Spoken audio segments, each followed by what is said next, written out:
Hello, Tom Simmons here, and this is another video looking at the marketing function. And I've got several videos that are addressing the marketing issue because it's such a broad and important issue for you as a business person in becoming successful in what you're doing. Now, in the last video, we looked at the concept of identifying or choosing a target market.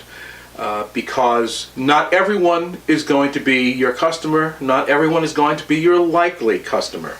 If you're selling diesel-powered log-splitting equipment, you're not going to be marketing that to the residents of a condominium in a senior retirement home in Miami.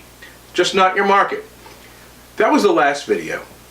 In this video, we're going to look a little more closely into how we find, reach that customer, and then convey the value our product has to that customer in such a way that they say, yes, I want this product.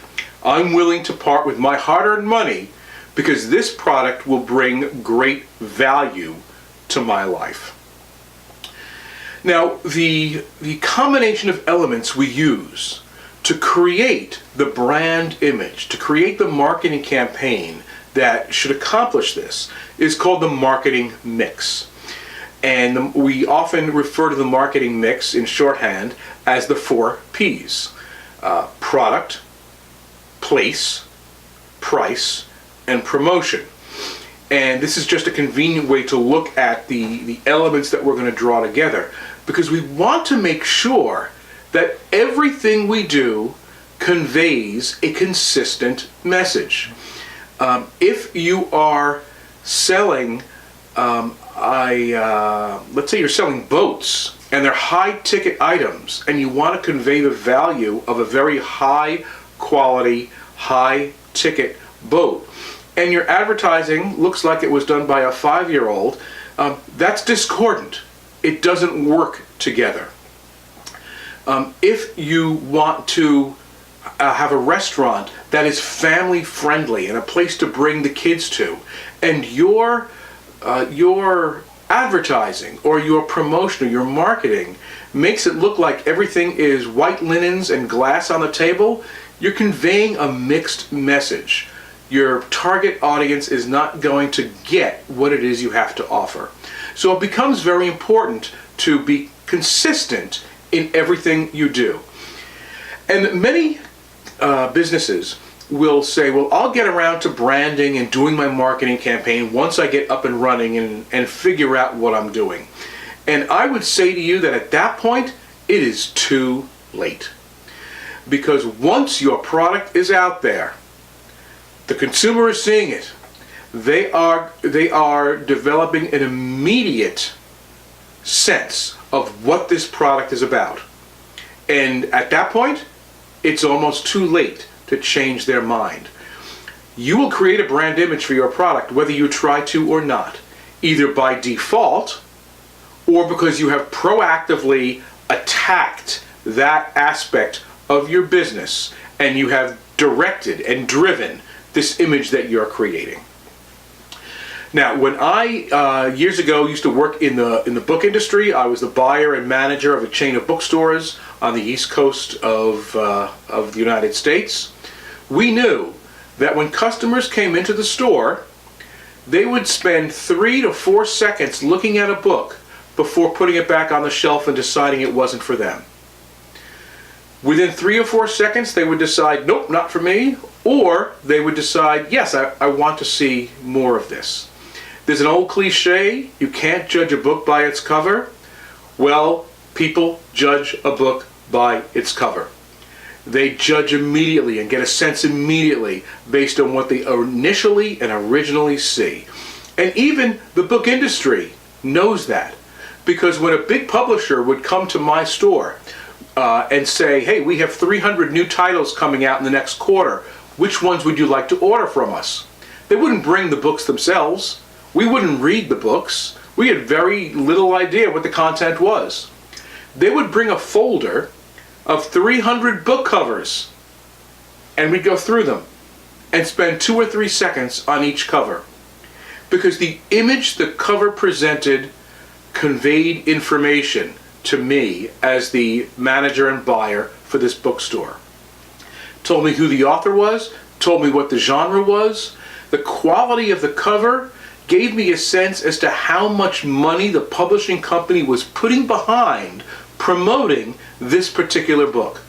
And that's how we decided how to bring books into the bookstore. And that's how customers decided how to order the books. So it's very, very important to make sure that you proactively design a campaign about your product before it hits the street, and that everything about your product and your promotion is consistent. So let's go through these 4 P's.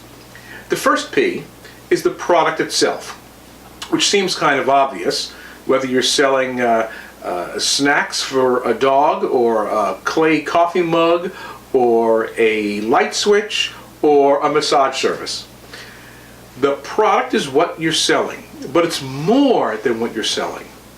Are you selling it singly, in pairs, in a package of 12, in a package of 24? Do they buy it once and use it, or do they buy it again? Or do they do a subscription service in order to receive this? Are there add-ons? What color is it? What size is it? Is it very easy to use? Is it easy to clean? Or is it more industrial? Is it packaged in a box? Is it in plastic? Can you see the good? Can the consumer touch and feel the good before they leave the store with it? On that packaging, what color is it? What font type is being used? If you're an upscale, old-fashioned, old-timey restaurant, you might want to use like a ye old coffee shop type font. And if you're an upscale yogurt store in an up-and-coming urban area, then you might want to use a font type that's more edgy, maybe like watercolor paint brushes or something like that. Everything about this product and what it looks like and how it's packaged has to give a consistent message to the customer. That's product. The second P is place. And place is really a word we use to describe how do you get this? Are you ordering it online? If so, from where? From a company website? From Etsy? From Amazon? From somewhere else? Or do you walk into a store to get it? If you're walking into a store, what kind of store is it? Are you putting your products in an upscale market like Nordstrom's? Or is it going into Dollar General? When you go into that store, are you walking out with it, or is it being delivered? If it's being delivered, is it being dropped at your doorstep, or are the laborers coming in and putting together this beautiful piece of furniture for you? The more upscale an approach you have, the more you're going to have some of these value added add-ons. So place has to be consistent with the image of the product and has to bring value to your target market. Some people in your target market may very well just want to go to Dollar General and pick it up as inexpensively as possible. Others may want to have something brought to their home by laborers who are dressed nicely and are going to put it together for you. It's very different. The third P is price. And this is where you need to really be consistent with the image you're trying to convey. If you're telling me that your product is the highest quality there is, it's different than what everyone else has because it will last longer, it will work better, it's made of the finest materials, it will be the envy of the neighborhood, and you have a really low price on that item, I'm not going to believe you. That's discordant. If something is really that high a quality and that high a value, I'm willing to spend more for that good. And if you lowball the price, you're sending a mixed message to me. And of course the opposite is also true. If your promotion is all about this is convenient, it's easy, it's based on the everyday person being able to just run out and use really quickly, and it's very high priced, well, I'm going to move to a lower priced item. So the price has got to be properly fixed, and you've got to look at what the competitors are pricing their goods at to get a sense of where's the range, where's the ballpark. How do I convey information by pricing my good a little higher or a little lower than the prevailing price out in the market?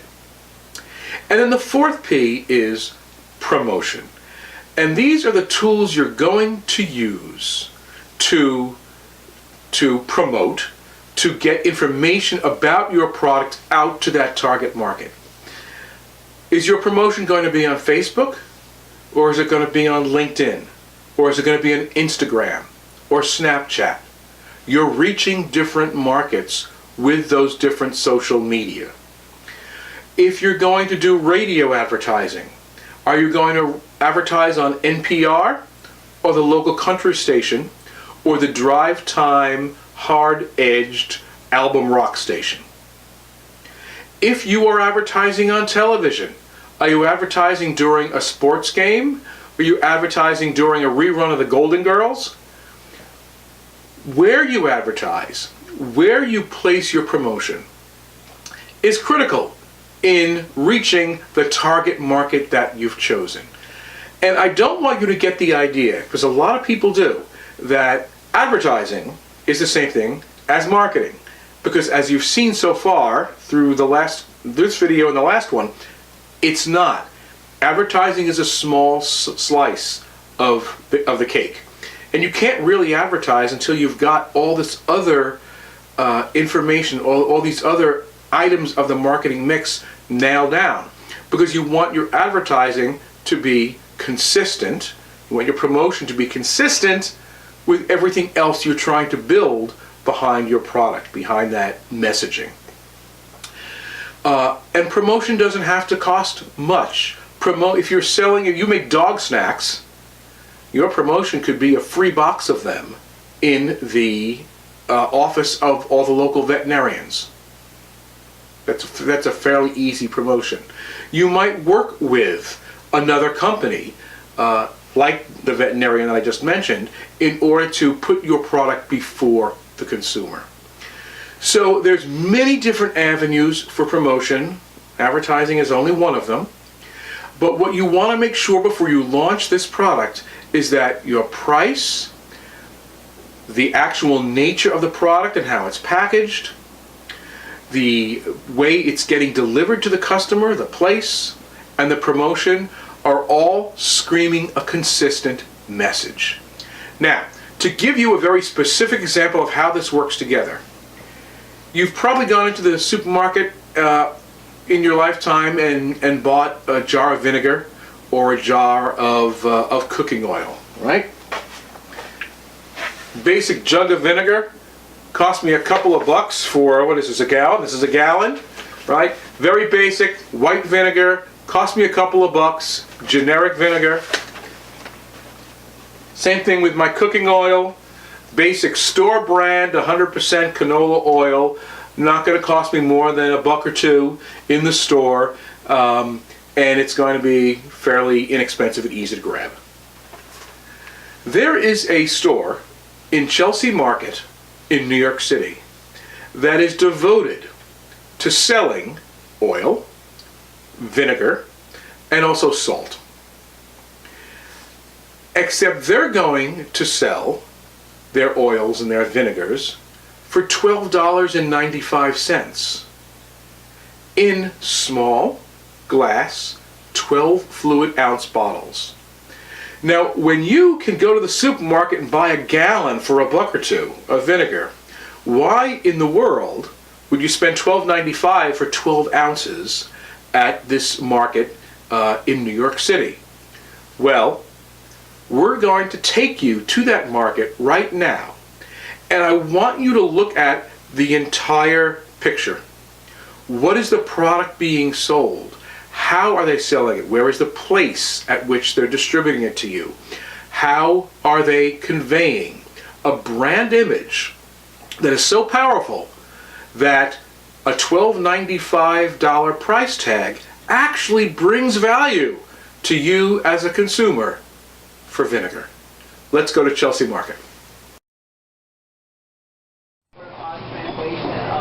We're here today at the filling station in Chelsea Market, down on 9th Avenue between 14th and 15th Street, down in New York City. And this is a store that specializes in vinegar, oils, and salts. Now those items normally sell in a supermarket for not too much, for $1 or under. And yet here we have value-added products that are different than your standard supermarket variety offerings. So, Danny, what are you sampling right now? I'm sampling the Merlot salt. This is salt that is Merlot flavored. That's very good. When we look at the salts here, this is not just table salt. This is Thai ginger, bacon, ghost pepper, smoked alderwood, espresso, black truffle, Spanish rosemary, Himalayan rock salt.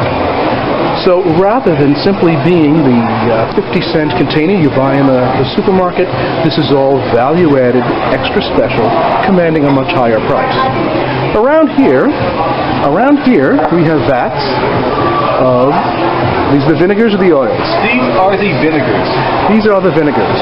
And instead of your standard white vinegar or red apple cider vinegar, we have sherry, champagne, cranberry pear. What are you tasting now? This is the champagne vinegar. It's my favorite.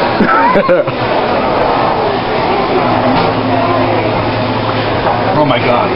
So the next time you're cooking and you need a vinegar, or you're looking for salad dressings and you want something special, you use honey vinegar, or coconut, or apricot, or peach, or pineapple. And all of these come in these gourmet-style bottles that are right underneath the sampling tanks. Again, not your 69-cent store variety vinegar. As we move down around this way, we go, oh, there's another vinegar. Yeah, but it's balsamic and it's strawberry. Balsamic strawberry. Oh, I want to taste that later.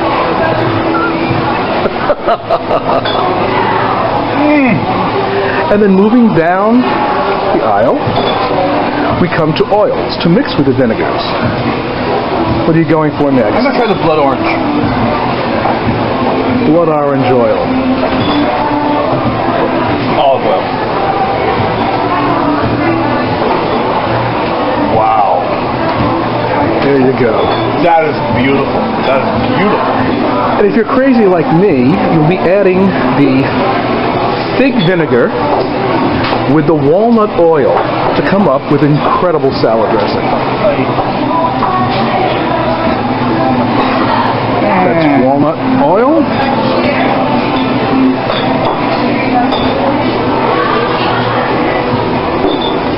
And fig. Oh my gosh, this is the best. Wait, show that again. All right.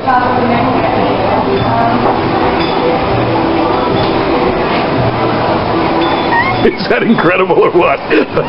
Wow. That's so good. Where you may have thought of salt, oil, and vinegar as just another cheap product on a supermarket shelf, here you have an entire store dedicated to gourmet styles, gourmet flavors, value-added, upscale cooking. Entire store dedicated to it. This is a filling station in Chelsea Market in Chelsea, New York City.